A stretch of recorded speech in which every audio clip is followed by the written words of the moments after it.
Bonjour tout le monde et bienvenue à un autre épisode de Politiquement parlant. C'est le balado politique avec Salim Idrissi et Georges Tsantrizos. Merci d'être là, merci d'être à l'écoute, on vous apprécie.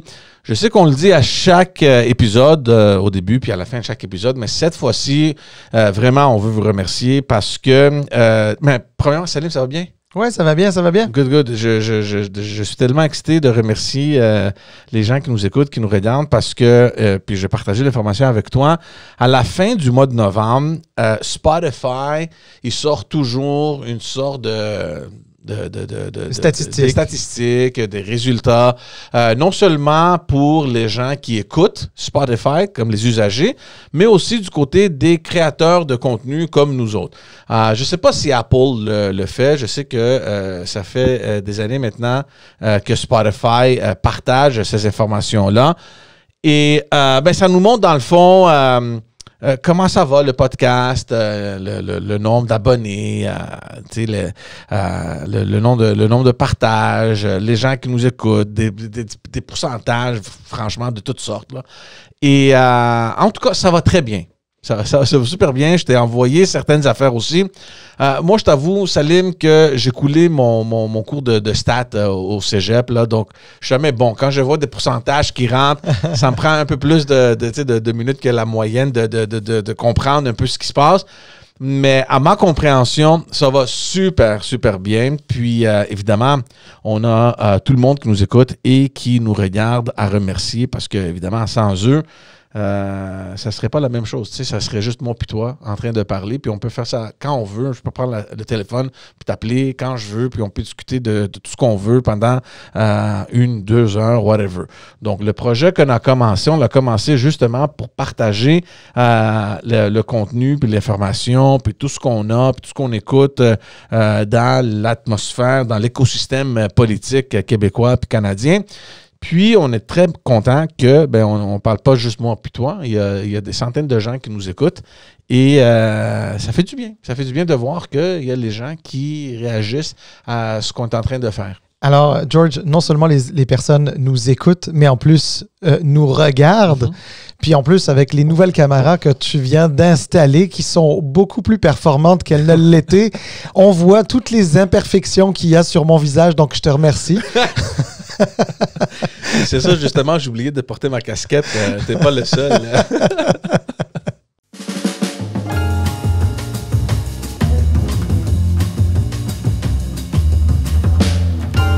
Passons rapidement à la semaine qui vient de passer.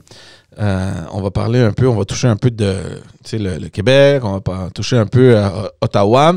On va commencer avec le congrès, la convention qui s'est déroulée la fin de semaine dernière chez Québec solidaire.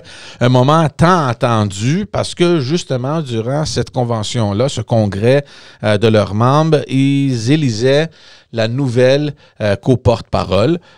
Puis, il y avait 3 candidates. Il y avait Rouba Gazal, il y avait Émilise Lessard-Terrien et, j'oublie son nom, de Sherbrooke. Député de Sherbrooke. J'ai toujours son nom en tête. Puis là, maintenant que tu l'oublies, je l'oublie également. Bon, ça va nous revenir. On va revenir. En tout cas, c'est la députée de Sherbrooke. Puis, donc, de ces 3 candidates-là, celle qui a pu... convaincre la majorité des membres de Québec solidaire était Émilise Lessard-Terrien, donc une ancienne députée qui a été élue en région, Abitibi-Témiscamingue, je pense. Puis, elle a perdu les dernières élections, évidemment, oui, à la CAQ. La seule députée ou la seule personne qui est parvenue à se faire élire pour le Québec solidaire et qui a perdu son comté. Parce que ce qu'il faut savoir, c'est que Québec solidaire, depuis l'élection de son premier député, la première fois en 2008, c'était Amir Kadir, Québec solidaire n'avait jamais perdu un comté. C'est la première fois dans son histoire que Québec solidaire perdait son comté. Mais tu me dirais, c'est pas la nouvelle dont on veut discuter aujourd'hui. Ce dont on discute aujourd'hui, effectivement, c'est l'élection suite à cette course au co-porte-parole-là, pour pas dire leadership, puisqu'il n'y a pas de leadership techniquement parlant à Québec solidaire, eh ben, c'est effectivement le fait que Gabriel Nadeau-Dubois va avoir une co-porte-parole avec lui qui s'appelle Émilise Lessard-Terrien, et qui est une ex-députée, et effectivement qui a gagné par 3 votes de plus au deuxième tour, par trois petits votes seulement, devant Rouba Ghazal, député de Mercier, et Christine Labrie, donc c'est ça le nom. Elle nous excusera. Christine Labrie, donc députée de Sherbrooke, qui est arrivée en 3e position, qui a été éliminée au premier tour. D'ailleurs, grande surprise, parce que beaucoup de personnes auraient imaginé que Christine Labrie aurait fait un meilleur score. Moins inclus. Effectivement, ouais. Puis non, finalement c'est Rouba Ghazal qui était la plus proche d'Émilise Lessard-Terrien. C'est une situation un peu particulière parce que Québec solidaire, il y avait quand même dans ce choix un choix très stratégique et important à faire pour les militants de Québec solidaire. Québec solidaire est déçu d'avoir fait à peine, on parle quoi, de 12 députés, je crois, aux dernières élections. Mais 11 plus 1 à la partielle de Saint-Marie, de Saint-Henri. De Saint-Henri, effectivement. Donc, il y avait une espèce de déception de la part de Québec solidaire qui se serait attendu à faire plus, même s'ils ont eu un lot de consolation, effectivement, en allant chercher une autre circonscription suite au départ de Dominique Anglade. Je dirais que ce qui était recherché, c'était le potentiel de croissance. Ils ont réalisé qu'ils n'arrivaient pas à croître. Et ce potentiel de croissance-là, il est vu comme à l'extérieur de Montréal. Et je ne sais pas si c'est le cas ou non, mais on dirait que les militants de Québec solidaire voulaient donner une voix supplémentaire au niveau du co-porte-parole, comme on dit, à une personne qui vient d'une région et il s'agit donc d'Émilise Lessard-Terrien. Ouais. Moi, je pense que c'est une bonne stratégie, c'est une bonne décision de promouvoir quelqu'un qui vient des régions parce que, en fait, c'est justement le défi qui se pose pour Québec solidaire. Québec solidaire ne sont pas les seuls non plus. Il y a aussi les militants du Parti libéral du Québec qui se demandent si, après les 2 dernières élections, leurs partis sont résolument des partis régionaux, essentiellement dans la région de Montréal, comme tu as dit, à l'exception pour Québec solidaire, qui a réussi à avoir des députés dans la région de Québec. En 2018, ils ont réussi à avoir Émilise Lessard-Terrien aussi. Mais en gros, là, c'est la région de Montréal pour les 2 partis. Et c'est un défi pour les 2 partis d'aller pénétrer de nouveau dans les régions. Je pense que, premièrement, la candidature d'Émilise Lessard-Terrien était une bonne candidature. Je pense que, comme militante, ancienne députée, certainement, cette stratégie-là d'avoir quelqu'un qui représente les régions, qui le connaît bien, c'était une bonne stratégie de sa part. Et une bonne décision pour qu'elle se lance dans la course au co-porte-parole. Oui, j'aime pas le mot, là, mais c'est comme ça.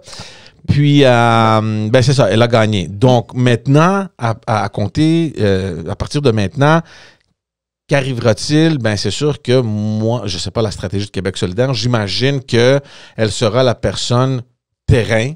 Exact. Qui va avoir peut-être comme mandat d'aller essayer de rejoindre à nouveau les membres dans les régions. Certainement comme personne qui vient des régions, elle a cette connexion-là. Puis on verra si ça va marcher, si ça va porter fruit. Alors, Émilise Lessard-Terrien, je crois qu'elle coche plusieurs cases. Et c'est ça qui est intéressant dans la candidature qu'elle a portée et dans sa victoire. Pourquoi je dis qu'elle coche plusieurs cases? D'abord, même si c'est une ancienne députée, il se trouve qu'elle n'est pas au caucus de Québec solidaire actuellement. Et donc, d'une certaine manière, en plus d'être la co-porte-parole féminine, elle est aussi la co-porte-parole non élue. Et Québec solidaire a toujours essayé d'avoir cette espèce d'équilibre entre élus et non élus pour que la réalité du monde extérieur à l'Assemblée nationale puisse se refléter dans une forme de leadership. Donc, alors, elle coche la case féminine qui lui revenait de droit dans la constitution de Québec solidaire. Elle coche la case non élue. Elle coche la case région au moment où l'autre co-porte-parole, Gabriel Nadeau-Dubois, lui représente très bien Montréal. Donc, elle cochait plusieurs cases. Elle coche une autre case que Gabriel Nadeau-Dubois, en fait, cochait déjà. Celle de la jeunesse. En fait, le lendemain où elle a gagné cette course, elle fêtait son 32e anniversaire. Sachant que Gabriel Nadeau-Dubois est lui aussi à 31 ans ou 32 ans dans peu de temps, je crois. Enfin bref, on est dans ces eaux-là. Et ça, c'est très intéressant. Parce qu'on a souvent dit que les jeunes étaient attirés par Québec solidaire, par ces espèces d'idéal de gauche, ce petit côté un peu... ils vont pas aimer ça, révolutionnaire, puis avec quelque chose d'important quand même, il faut le dire, pour tous les partis, celui de l'environnement qui a été mis souvent en avant. Donc, en ayant deux co-porte-parole dans le début de la trentaine, Québec solidaire pourrait être très attractif auprès des jeunes générations. Je finis là-dessus. Il y a quand même un message que ça envoie, notamment à François Legault, qui est le doyen de l'Assemblée nationale. C'est le plus ancien élu de l'Assemblée nationale. Et alors, c'est sûr qu'aux prochaines élections, on va avoir le plus ancien élu de l'Assemblée nationale avec les plus jeunes chefs de parti de l'histoire des partis politiques du Québec. Même plus jeune encore qu'un Robert Bourassa qui s'était fait élire Premier ministre à 36 ans. Alors, il y a ça. Puis, il y a... Paul Saint-Pierre Plamondon qui, même s'il est moins jeune, quand même, c'est un jeune homme. Mais oui, c'est ça, c'est quand même un jeune homme. Donc, et ça envoie alors un message bien sûr clair à François Legault, parce que c'est lui qui est Premier ministre sortant, qui sera Premier ministre sortant en 2026. Mais ce qui est surtout important aussi, c'est pour le Parti libéral du Québec. Quel profil le Parti libéral du Québec va-t-il aller chercher? Est-ce qu'il va se coller sur une espèce de jeunesse, fraîcheur, comme on peut en voir au Parti québécois, comme on peut en voir à Québec solidaire? Ou est-ce qu'il va aller plus vers une espèce d'expérience capable de donner la réplique? Le vétéran politique. C'est ça, ou capable de donner la réplique à un monsieur qui aura 66 ans, je crois, ou 67 ans à la prochaine élection. Je parle de François Legault. Oui. Non, je suis tout à fait d'accord avec toi, puis j'avais même pas pensé à cet angle-là. Et c'est vrai que il y a cette ligne là, qui divise les deux partis. Ben, c'est pas les deux partis traditionnels, mais quand on sait que dans la CAQ, il y a des anciens zadéquistes, péquistes, libéraux. Et les libéraux, c'est la faction un peu plus vieille versus un peu ce que tu dis, la vague de jeunes qui arrivent à l'Assemblée nationale, voire que, même si au PQ, il y a quand même Pascal Bérubé, Joël Arsenault qui sont d'un certain âge aussi. Mais tout ça pour dire que... D'un certain âge. Ils sont relativement jeunes, surtout Pascal, je crois. Mais Pascal Bérubé, je veux dire. Mais c'est vrai. Il est dans sa quarantaine, j'imagine, fin quarantaine. Il est dans sa quarantaine. Non, ils sont pas vieux, mais ce que je veux dire, c'est que quand on voit... ce que Québec solidaire attire, ou comme tu as fait mention, Paul Saint-Pierre Plamondon, tu sais, c'est des leaders qui mènent par exemple. Moi, je pense que ça va refléter beaucoup dans le type de candidats qui vont pouvoir aller chercher. Donc, oui, c'est quelque chose, c'est un contraste quand même intéressant.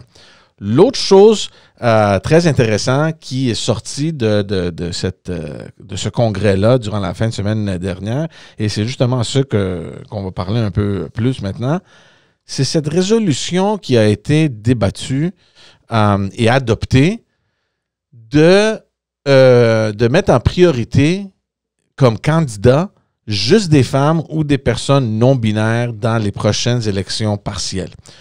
Moi, aussitôt que j'ai entendu ça, je sais pas ce que j'ai pensé, mais je peux dire que c'était pas « Oh, wow, bravo, une bonne idée », tu sais.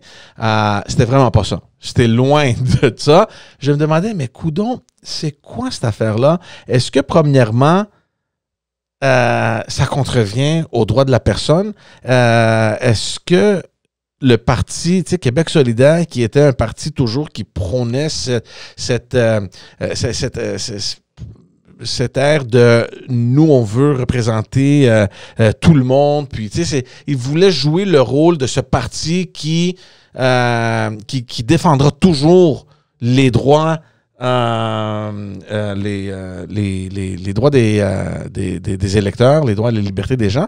Et tout à coup, on a cette résolution-là qui vient exclure des membres de Québec solidaire. Je ne sais pas où je l'ai lu, c'est environ une cinquantaine de pourcents. C'est environ 50-50 leurs membres.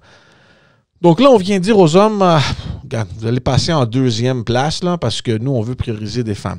Le but de ça, juste pour les gens qui nous écoutent, qui nous regardent, c'est parce qu'ils veulent avoir une parité dans le caucus. Et ça, c'est totalement... tu sais, je le comprends parfaitement. Mais pour moi, il y a une ligne très fine. Tu sais, je comprends que tu veux avoir la parité dans ton caucus, mais est-ce que tu ne vas pas trop loin en disant que pour arriver à ce but-là, on va exclure les hommes? Est-ce que c'est intelligent de faire ça? Je pense que non. Je pense que ça va frustrer certaines personnes et membres. D'ailleurs, le candidat qui avait dans la partielle à Jean Talon, il a déchiré sa carte de membre, totalement frustré. Et juste en rappel, on a essayé durant la partielle à Jean Talon de mettre une femme.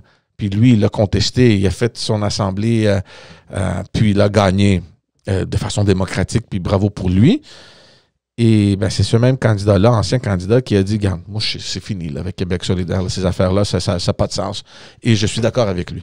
Mais tu vois, Québec solidaire, en se drapant d'inclusion et d'inclusivité, ils excluent.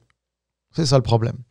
C'est-à-dire que... C'est une contradiction énorme. Mais c'est parce que, comment dire, la discrimination positive, c'est de la discrimination pareille. Mm-hmm.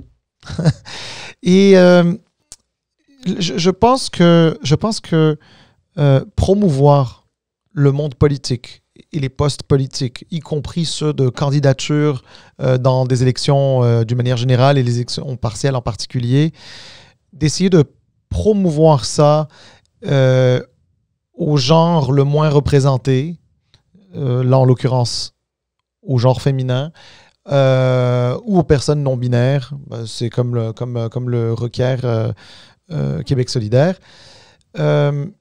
C'est-à-dire que de trouver une façon de s'assurer qu'il y ait plus de candidatures féminines et non binaires, c'est tout à fait louable. Mm-hmm. Il n'y a personne qui est contre la vertu, ça c'est sûr.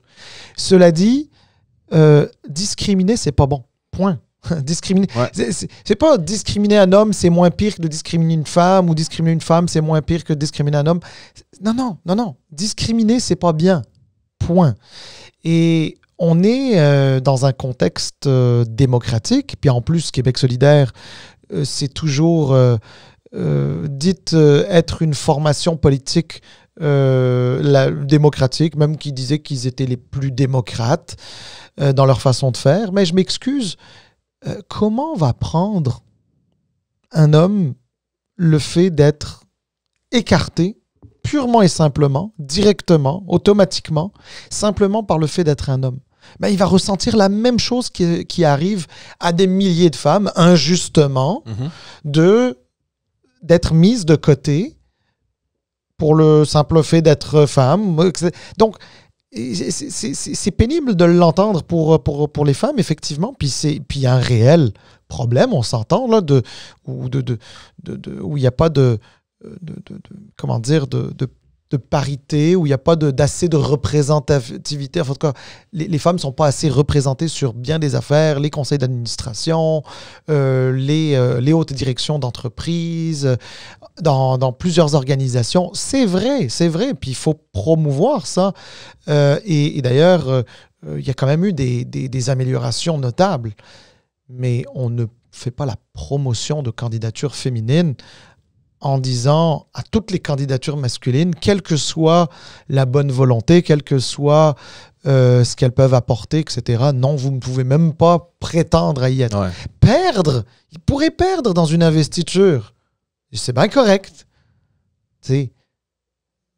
Mais voyons donc, ne même pas les laisser y aller à l'investiture, ça n'a aucun bon sens. Non, je suis d'accord avec toi. Puis, qu'est-ce que je voulais dire? Le problème pour moi, là, puis, les arguments qu'ils ont donnés, j'ai vu une entrevue que Gabriel Nadeau-Dubois a accordée à Mario Dumont où il disait, écoutez, quand Jean Charest, là, il est sorti pour dire qu'on veut la parité dans le Conseil des ministres, il n'y a personne qui a arraché sa chemise. Quand Jean Charest a passé un projet de loi pour permettre une parité sur les conseils d'administration, il n'y a personne qui a déchiré sa chemise. Et je trouve que c'est des pauvres arguments. Parce que là, on parle de nomination. Exactement. Il n'y a personne qui est rentré interrompre ou s'ingérer dans un processus démocratique et dire « Toi, l'homme, reste de côté, on veut des femmes. » Non, on permet à tout le monde de façon équitable à se présenter, à se représenter. Puis si tu gagnes, bravo.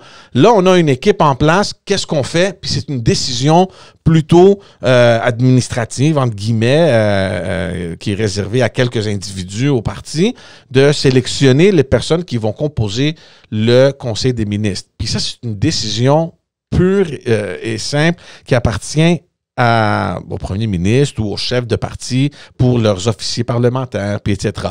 Ça n'a rien à voir. C'est deux choses complètement différentes. OK, on parle de nomination versus un processus démocratique dans lequel tu as une obligation d'ouvrir la porte à tout le monde. Première chose. Deuxième chose, puis on sait comment ça fonctionne au niveau des partis. Là. Il y a la direction du parti, puis les candidats sont approuvés par le chef. OK? Donc, même si le parti pense que moi, Jean, je serais un bon candidat, puis ils soumettent ma candidature, à la fin, là, c'est le chef du parti qui va signer mon bulletin de candidature. S'il ne veut pas que Georges se présente, puis à la place, dans ce comté-là, on veut mettre une femme, il a tout simplement le droit de ne pas me signer mon bulletin de candidature et aller chercher d'autres candidats. Tu as le droit de faire ça. Est-ce que c'est discriminatoire? Oui, non, je ne sais pas. C'est une décision qui est prise. Moi, je préférais ça parce que c'est une décision que le chef de parti prend parce que tu veux certaines personnes dans ton caucus. Et c'est ce moment-là, le moment opportun pour le faire. Et on a déjà critiqué en début, là, quand on avait commencé, la façon que Dominique Anglade avait fait la sélection de ses candidats. Tu es le chef de parti. Toi, tu aspires à gouverner, tu as 125 places à remplir et c'est à toi de décider qui tu veux rentrer dans ton équipe. OK?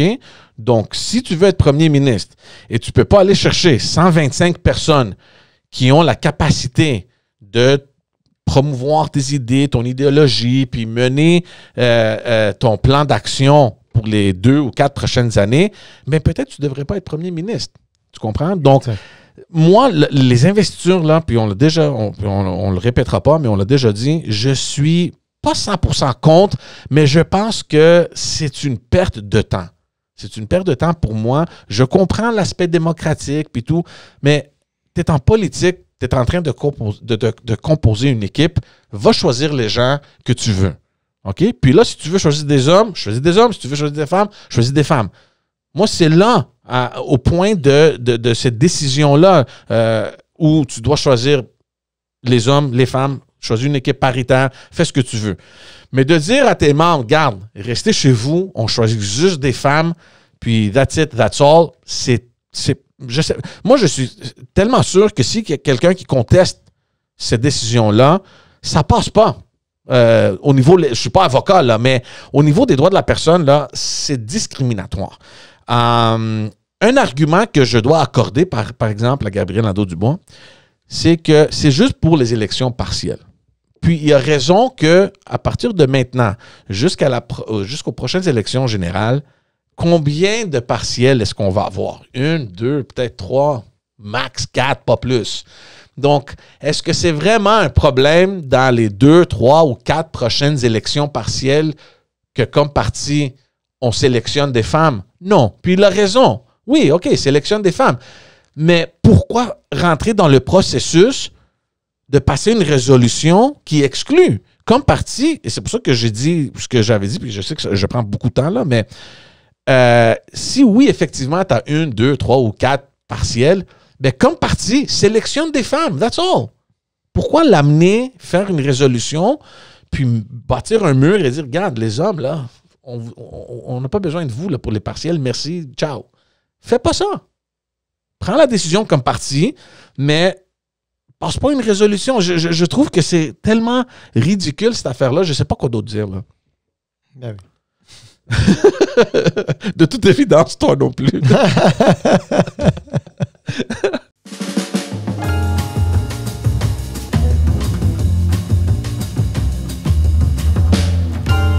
On va passer au syndicat. On a mentionné ça On est en pleine négociation des conventions collectives, un petit peu dans la foulée de ce qu'on disait la semaine dernière. Exactement. Ça continue, ça perdure. Il semble ne pas avoir une solution. D'ailleurs, aujourd'hui, j'ai entendu aux nouvelles qu'il paraît qu'il y aurait quelque chose, une offre sur la table. On attend à voir. Il n'y a pas de détails encore. Mais c'est pas le but du thème là, qu'on veut parler. Non, mais juste remettre peut-être un peu en contexte. Alors, effectivement, les négociations des conventions collectives du secteur public se poursuivent. On a eu les 3 jours plus 1 de grève dont on avait parlé déjà dans les épisodes précédents. Puis, on a appris dans les derniers jours qu'il allait y avoir un autre 5 jours de grève complet, du 8 au 14, je crois.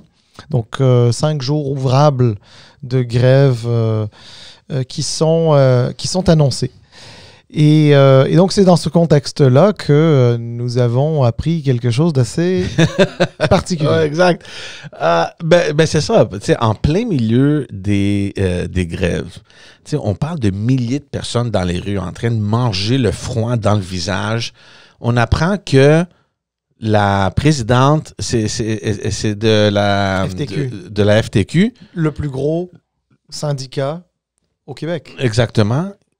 Donc, elle, puis son numéro 2, qui ont pris un vol pour aller à Dubaï assister au sommet de la COP 28. Et pourquoi un syndicat?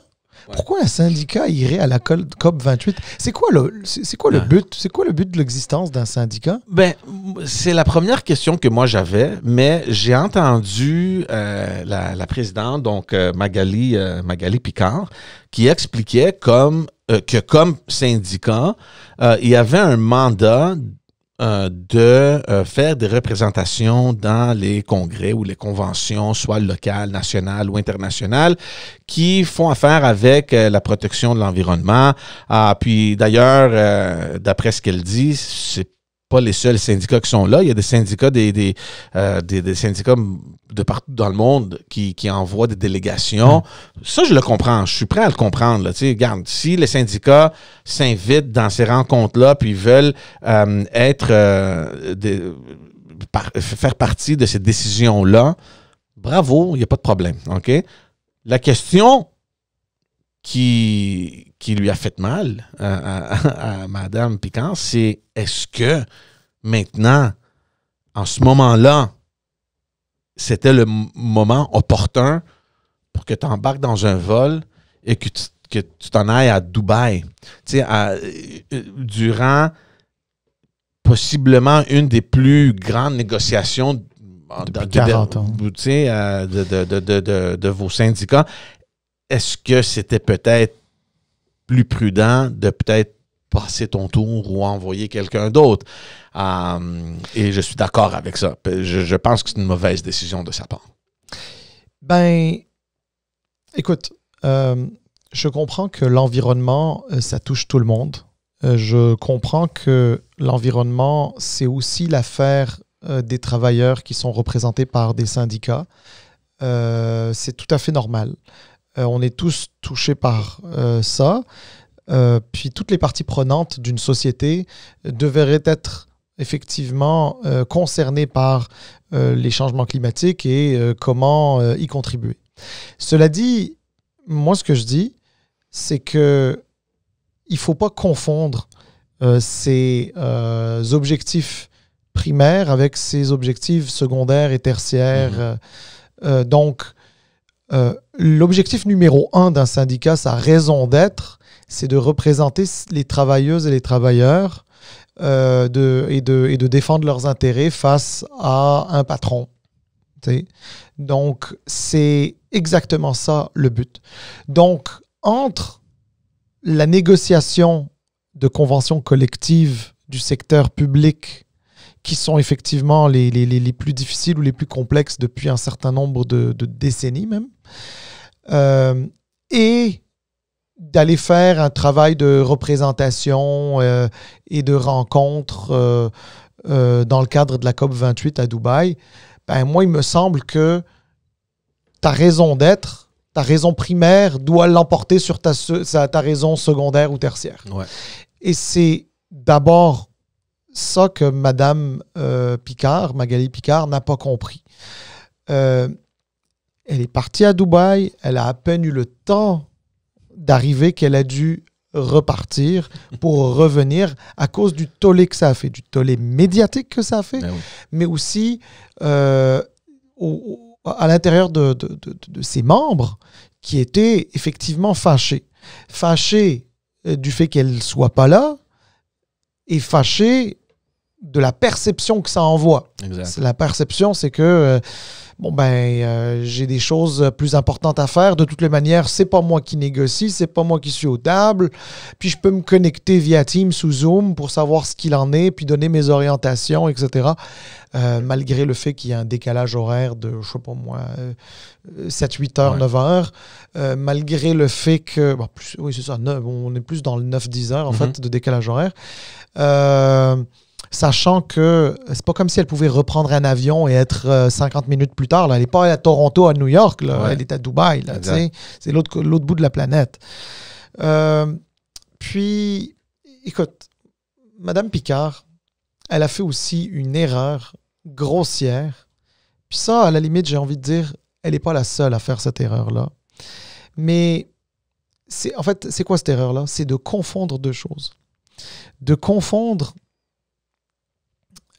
la réalité et la perception. En fait, on dit souvent que la perception, c'est la réalité. Mais elle, dans sa gestion de crise, elle n'a jamais voulu admettre que c'était une erreur. Ouais. En fait, tout du moins, elle dit oui, écoutez, si je suis revenu, c'est parce que j'ai commis une erreur. Je reconnais que c'est une erreur. Parce que avoir le tollé que ça a fait, je comprends bien que c'est une erreur. Donc pour elle, l'erreur, c'est suite au tollé. C'est pas à la base. Ouais. Et c'est ça le gros problème. Mais ça montre immédiatement le manque de jugement, tu sais, de ne pas être en mesure de penser avant que tu quittes ce que ce geste-là pourrait causer. Tu sais, je me demande, tu sais, comment tu fais pour ne pas prévoir ce qui va se produire. Puis, tu sais, j'essaie de voir chaque chose de façon objective. Puis, j'ai écouté ces arguments. Puis oui, effectivement, tu as un mandat qui t'a été accordé par tes membres de faire des représentations dans ce type de rencontres-là. Puis oui, suite à ce qu'elle a dit, évidemment, là, tu sais, ces arguments, que tu es responsable, tu es la présidente du plus grand syndicat, puis tu n'as pas juste une chose, tu as plusieurs choses dans ton agenda, puis je comprends tout ça. Il n'y a personne qui va me dire que quand tu te réveilles le matin pour aller au boulot, Salim, tu n'as pas juste une chose à faire là, toute la journée, tu comprends? Il y a plusieurs choses, on priorise, puis on passe notre journée à travailler, puis à nous organiser en complétant diverses tâches durant la journée. Je comprends. Puis de ce but-là, je te comprends parfaitement, ça fait partie de tes responsabilités. C'est tes membres qui ont voté que ton syndicat soit partie de ces rencontres-là. Et moi, je suis prêt à la défendre, puis à dire que, regarde, c'est justifié, avec une condition. Si il y a un membre, juste un membre, qui te dirait, ce moment-ci, lors des négociations, Madame Picard, on a voté là, pour que vous soyez à ces rencontres-là. Qu'est-ce que vous faites ici? Vous devez être à Dubaï. S'il y a une personne qui aurait pu dire « Qu'est-ce que vous faites ici, madame? Là, allez-y à Dubaï. » Je serais prêt à la défendre. Mais il n'y a pas une personne dans son syndicat je vais aller plus loin. ce moment-ci qui sortirait dire « Vas-y à Dubaï, on est correct. » Je vais aller plus loin. Madame Lebel, qui est présidente du Conseil du Trésor, elle non plus n'est pas aux tables de négociation. Elle non plus n'est pas le nez là-dedans à longueur de journée. Mais sais-tu quoi? Si par malheur, Madame Lebel avait été en déplacement à l'international, pas juste la COP 28, mais n'importe quelle autre bonne raison d'être à l'international, les syndicats l'auraient abattu en public, l'auraient pendu en public. Écoute, c'est sûr et certain, absolument sûr et certain. Mais non, elle, Madame Picard, se dit, ben regardez, moi je peux prendre des rencontres à distance, etc. Mais regarde, George, regarde, sur le fond, est-ce que quelqu'un est capable de travailler à distance? Oui. Ah oui. Est-ce que tu es capable de prendre tes appels téléphoniques, tes appels Teams? Est-ce que tu prends tes emails? Est-ce que tu peux envoyer des messages textes, etc., etc.? Absolument, absolument, absolument. Mais là, je m'excuse, c'est pas ta business que tu es en train de gérer. Tu es en train de gérer la convention collective de centaines de milliers de personnes. Ouais. Et donc, c'est leur vie, c'est leur gagne-pain, c'est leurs conditions de travail, c'est tout ça. Et ça, qu'elles ne comprennent pas qu'il y ait des gens qui pourraient le voir négativement, que ça pourrait donner l'impression qu'elle a une autre priorité que celle-là. Or, c'est sa priorité numéro 1. Tu sais, je comprends, je l'ai entendu. Hein, moi aussi, j'utilise cette expression souvent, là. Marcher et mâcher de la gomme en même temps. Oui, oui, oui, oui, absolument. Tu sais, je veux dire, on peut avoir différents dossiers, puis on s'attend d'une personne comme elle, qui est à la tête d'une organisation importante, d'être capable de marcher et de mâcher de la gomme en même temps. Absolument. Mais voyons donc, je veux dire, tu le sais même pas qu'est-ce qui peut se passer dans une négociation. Ouais. Il aurait pu y avoir une crise quelconque, puis cette crise quelconque aurait nécessité qu'elle soit là, qu'elle soit présente, qu'elle soit en personne. Mais de toutes les manières, tu sais, je pense qu'on a assez fait son procès sur son jugement. Là. Clairement, son jugement n'est pas meilleur que l'offre qu'elle a qualifiée de merde. Donc, je m'excuse, mais c'est ça. Mais ce qui est important peut-être pour nous à dire et à partager avec les personnes qui nous écoutent, c'est la répercussion de ça. Cette perte de crédibilité que la FTQ et les syndicats d'une manière générale ont pu avoir face au gouvernement, sachant que le gouvernement était un petit peu malmené avec cette histoire des Kings de Los Angeles, etc. Mais maintenant, qui va parler des Kings de Los Angeles? Il n'y a plus personne qui va en parler pour la simple raison que, t'as-tu vu ta présidente de syndicat est rendue à l'autre bout de la planète. Ouais. Tu sais, c'est ça la vérité. Ouais. C'est qu'on parlera plus des Kings alors que le gouvernement était talonné là-dessus. Et donc, elle qui était la plus éloquente, celle qui communiquer le mieux parmi tous les chefs syndicaux du Front commun, eh ben, on voit déjà qu'elle prend un petit peu moins de place depuis qu'elle est retournée dans les médias. Regarde, elle sera peut-être pas d'accord avec ça si elle nous écoute, mais elle prend déjà un peu moins de place. On voit déjà le président de la CSQ, de la CSN prendre plus de place. Ils sont plus là, on les voit plus. Ça va peut-être continuer. Mais chose certaine, c'est qu'elle a été une épine dans le pied du Front commun. Et ça, c'est indéniable. Ouais. Quand bien même, ça n'aurait rien changé, dans la perception, ça change. Puis si dans la perception, ça change, ton rapport de force n'est plus le même. Ouais, non, clairement une erreur, un manque de jugement de sa part.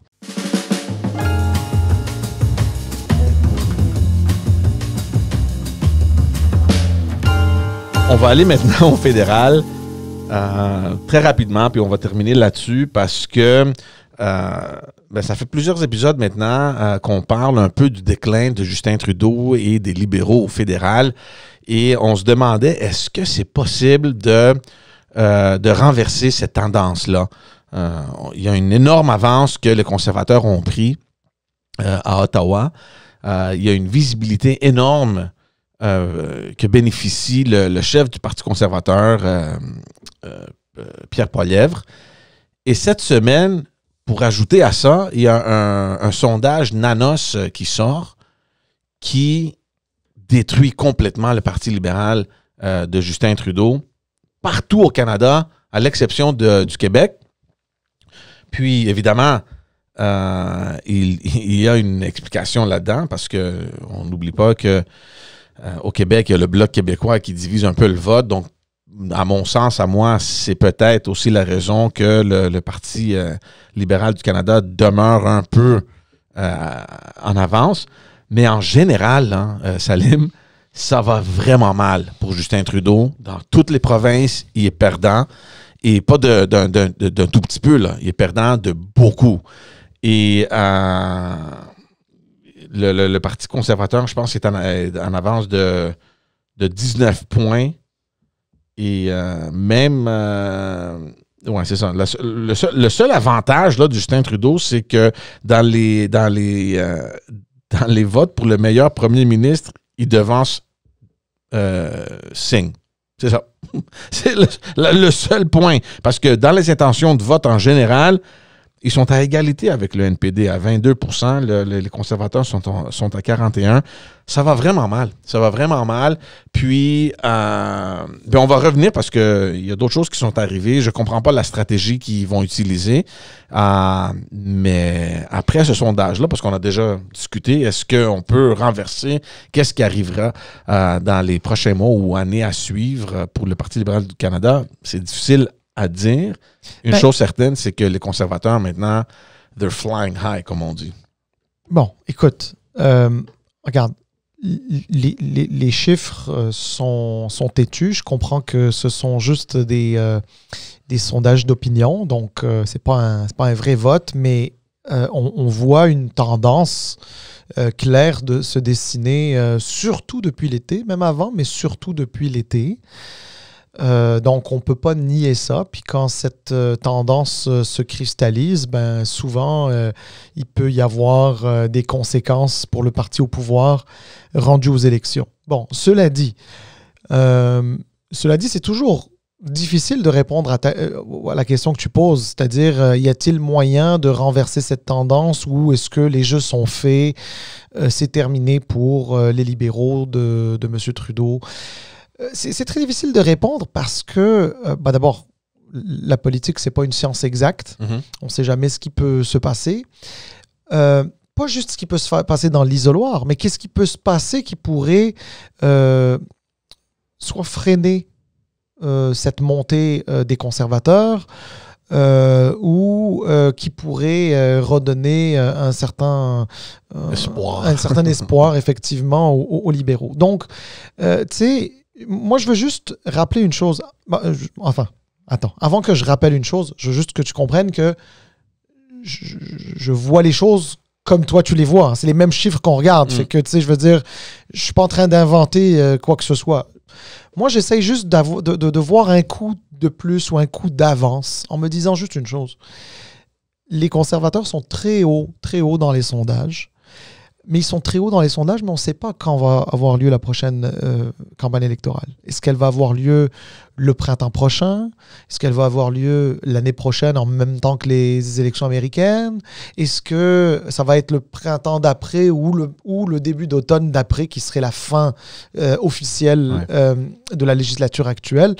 Honnêtement, on ne le sait pas. Puis ce qu'on sait par contre, c'est qu'en politique, et on le dit souvent, 6 mois c'est une éternité. Donc s'il reste 18 mois, je te dirais, il reste encore 3 éternités pour M. Trudeau et aux libéraux de remonter dans les sondages ou de voir les conservateurs baisser.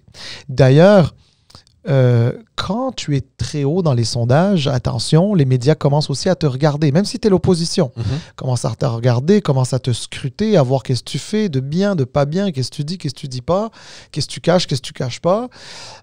Et puis, tu es un peu, bien sûr, la cible des différents partis, que ce soit celui au pouvoir qui veut s'y maintenir ou les autres partis d'opposition comme le NPD ou le Bloc. Et tu es aussi, sensible aux erreurs de ton propre camp qui peuvent être commises par ton propre camp. Tu sais, la semaine dernière, on n'en a pas parlé parce que, c'était pas un sujet assez important, mais quand même, M. Poilievre s'était mis un peu les pieds dans la bouche en parlant d'un attentat terroriste à la frontière américaine, quand même les Américains, ils sont comme ça n'a aucun rapport. T'sais, on s'entend que s'il y avait eu l'ombre d'un doute d'un attentat terroriste du côté américain, à côté de notre frontière, les Américains ne se seraient pas gênés pour en parler, là, je veux dire. Donc, c'était absolument, j'ai envie de te dire, lunaire. On aurait dit que M. Poilievre cherchait à rajouter une espèce de tension supplémentaire au Canada, surtout qu'on est dans un contexte de nouvelles au niveau international qui est un peu pénible avec ce qui se passe au Moyen-Orient et ailleurs. Donc, c'était pas très intelligent de sa part, j'ai envie de dire, en tout respect.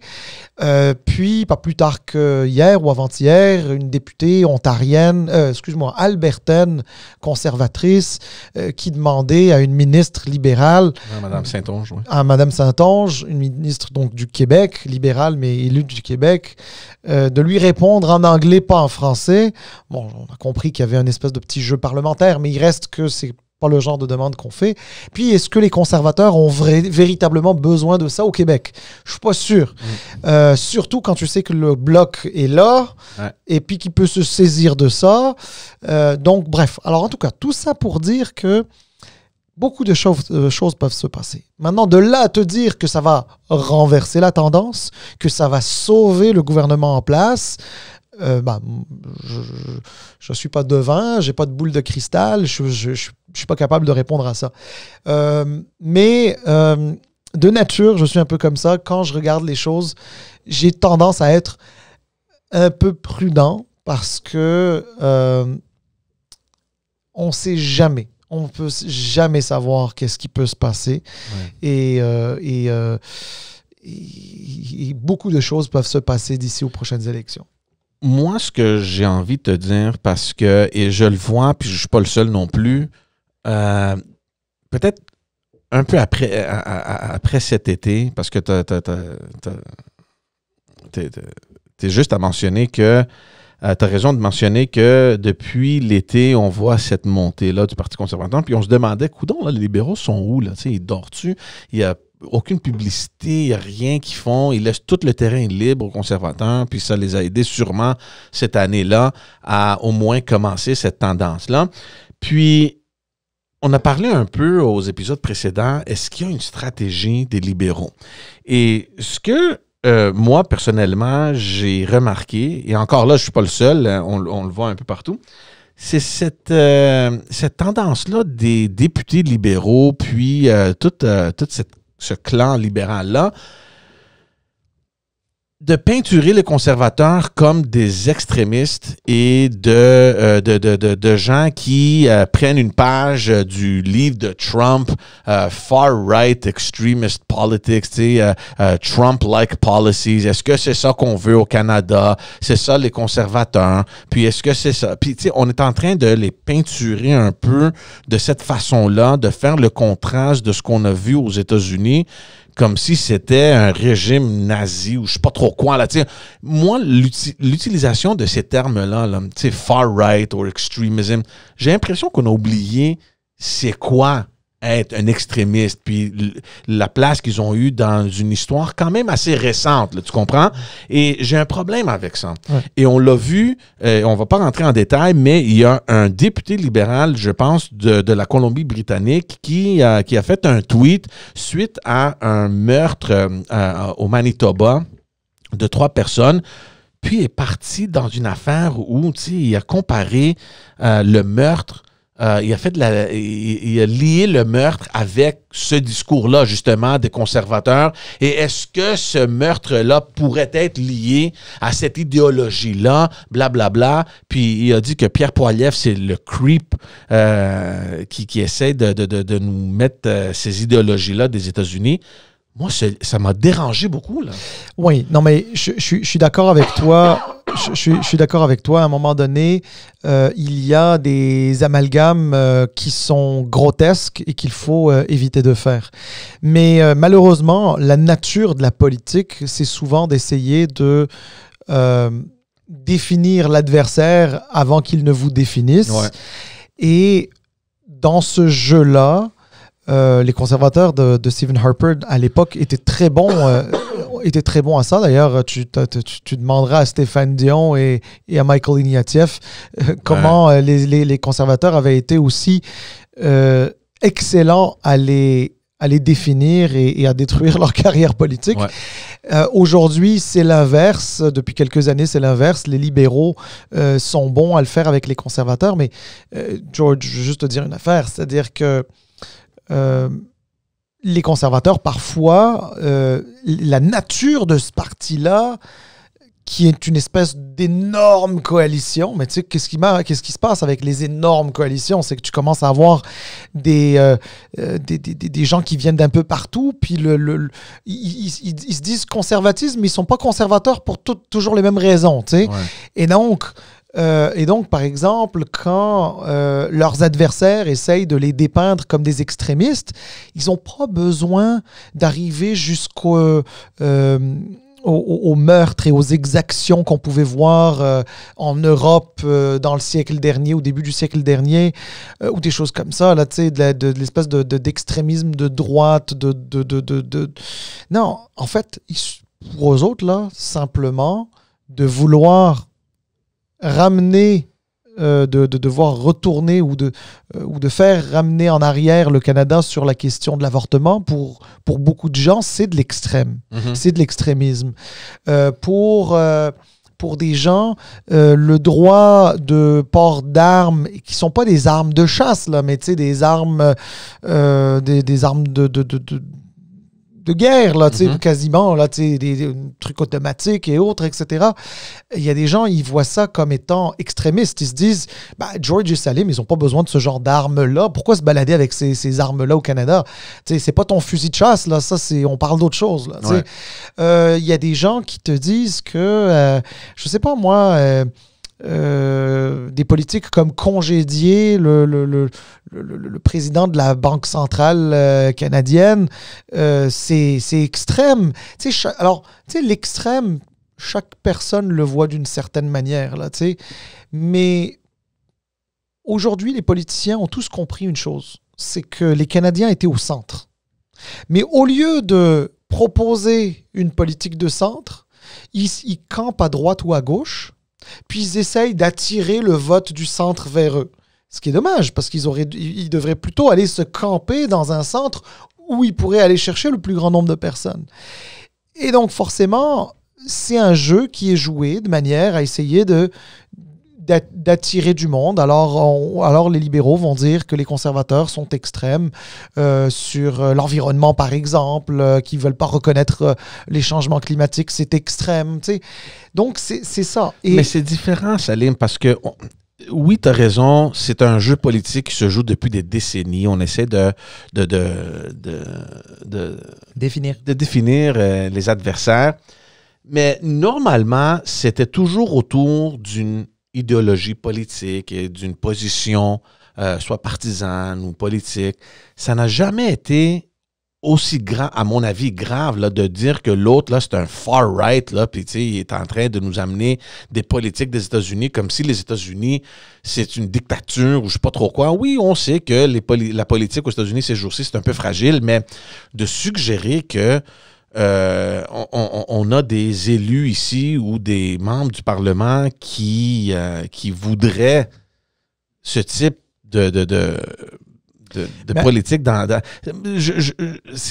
pour moi, c'est comme t'es désespéré à ce point-là où tu vas abaisser ton collègue. C'est sûr que c'est un adversaire, mais d'aller à cette distance-là.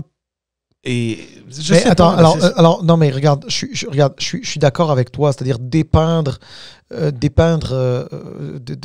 collègues ou d'autres élus canadiens comme étant des espèces de déséquilibrés ou des choses comme ça n'a aucun bon sens. Ça n'a pas sa place en politique. Je suis d'accord avec toi.